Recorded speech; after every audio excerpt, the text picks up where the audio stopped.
लेकिन शमान इस की हरकत के बाद तमोजन ने तमोजो को बुला भेजा।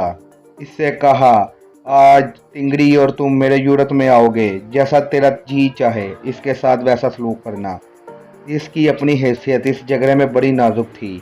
मनलीक जो एक कबीले का सरदार और बोरता का बाप था, बोरता तमोजन की बीवी का नाम था, कई जंगों में इसका साथ दे चुका था और इसलिए इसे बड़े आज़ाद बख्शे गए थे।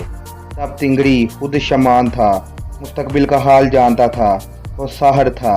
बहैसियत हाँ के तमोजन से इसकी तवक्का की जाती थी कि वो लड़ाई झगड़ों में मनसब का फ़र्ज अंजाम दे, ना ये कि इसका अपना जी चाहे कर गुजरे। अकेला बैठा आग ताप रहा था कि मनलीक अपने सातों बेटों के साथ आया।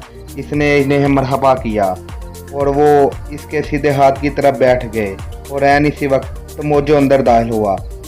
कायदे के मुताबिक सारे हथियार यूरत के दरवाजे पर छोड़ दिए गए थे, तो इस लड़के ने तब तिंगरी के शानों को पकड़ लिया।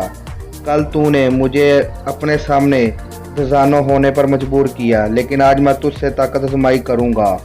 कुछ देर तक वो जोर आजमाई करते रहे और मनलीक के दूसरे बेटे उठ खड़े हुए। तमोजन ने दोनों हरीफों से कहा, यहाँ कुश्ती ना लड़ो, बाहर जाओ। यूरत के बाहर तीन मजबूत पहलवान पहले से मुंतजिर थे, इस लम्हे का इंतज़ार कर रहे थे। ये मालूम नहीं कि तमोजो ने इन्हें वहाँ मुकर्रर किया है या हान ने। जैसे ही तिंगरी बाहर निकला, उन्होंने इसे पकड़ के इसकी रीढ़ की हड्डी को तोड़ दिया और इसे एक तरफ फेंक दिया। तमोजन ने अपने भाई हाँ को पुकार कर कहा, कल तब तिंगरी ने मुझे ज़बरदस्ती अपने सामने दजानो किया था, अब जब कि मैंने इससे ताकत आजमाई करना चाहता हूँ तो वो लेटा हुआ और मुकाबले के लिए नहीं उठा। मनलीक और इसके बेटे दरवाजे की तरफ गए और बाहर देखा, जहाँ शमान का जिस्म पड़ा हुआ था। तब बूढ़े सरदार पर सदमे का असर हुआ और वो तमोजन की तरफ पलटा। हान, मैं तेरी खिदमत करता था आज के दिन तक। इसका मतलब साफ जाहिर था कि इसके 6 बेटे तैयार थे कि मंगोल पर झपट पड़े।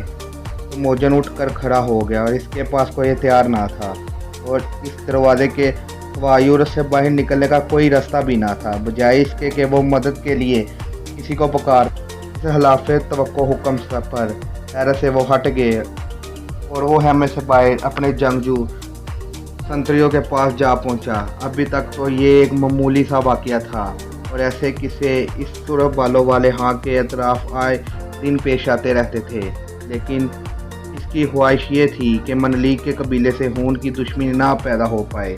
शमान के जिस्म पर एक नज़र डालने से मालूम हो गया कि तब तिंगरी मर के ठंडा हो चुका है। इसने हुक्म दिया कि इसका अपना यूरत इस तरह हटाया जाए कि शमान का जिस्म इसके अंदर आ जाए और दरवाजे का पर्दा बांध करके कस के बांध दे।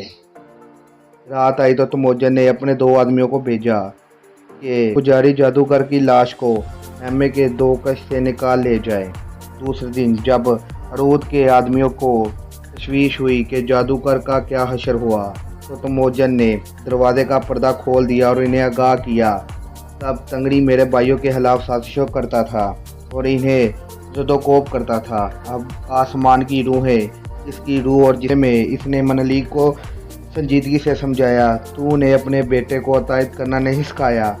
इसकी कोशिश ये थी कि मेरी बराबरी करे, इसलिए दूसरों की तरह मैंने इसका काम तमाम कर दिया। अब मैं तुम्हें हलाक नहीं करूँगा।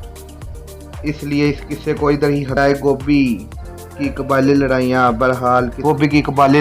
बहरहाल किसी तरह ख़त्म होने को ना आती थी।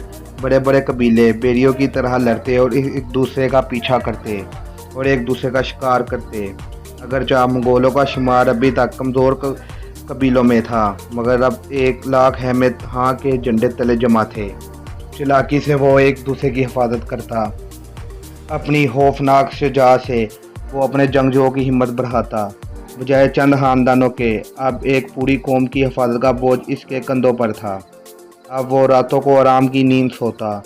इसके यूरत जिनमें हाँ के अहराज के जानवर भी शामिल थे, इत्मीनान से बढ़ते जा रहे थे। अब इसकी उम्र 30 साल से ज़्यादा थी। इसकी क़ुव्वत अपने पूरे अरूज पर थी। इसके बेटे इसके साथ सवारी करते और इधर उधर अपने लिए बीवियाँ ढूंढते, जैसे वो खुद एक ज़माने में यसुकाई के साथ मैदान का सफ़र किया करता था। इसने अपना विरसा अपने दुश्मनों से छीना था और वो इस पर अड़ा हुआ था कि वो अपने विरसे पर काबिज रहे। लेकिन इसके ज़हन में एक और बात थी, एक तजवीज़ थी जो पूरी तरह मुकम्मल ना होने पाई थी, एक आरज़ू थी जिसका पूरी तरह इजहार ना हुआ था। एक दिन इसने अपने मशीरों की मजलिस के सामने बयान किया, हमारे बुज़ुर्गों ने हमसे हमेशा यही कहा कि अलग अलग तरह के दिल और दिमाग एक ही जिस्म में जमा नहीं हो सकते, मगर मेरा इरादा है कि मैं ये भी कर दिखाऊं। मैं अपनी हुकूमत अपने हमसायों तक भी फैलाऊं, अपने जहरीले जंगजुओं को कबीलों की एक बरादरी में डालना, ना कीना रखने वाले दुश्मनों पर अपनी हुकूमत जमाना। और इसका इरादा बरो इस्तकलाल से इसने इस मकसद की तकमील की। कोहे जिब्ता पर परचम लहराया। कोहे जिब्ता पर परचम कैसे लहराया हम आपको अगली किस्त में बताएंगे। अगर आपको हमारी वीडियो अच्छी लगी हो इसे लाइक करें, सब्सक्राइब करें, शेयर करें। शुक्रिया।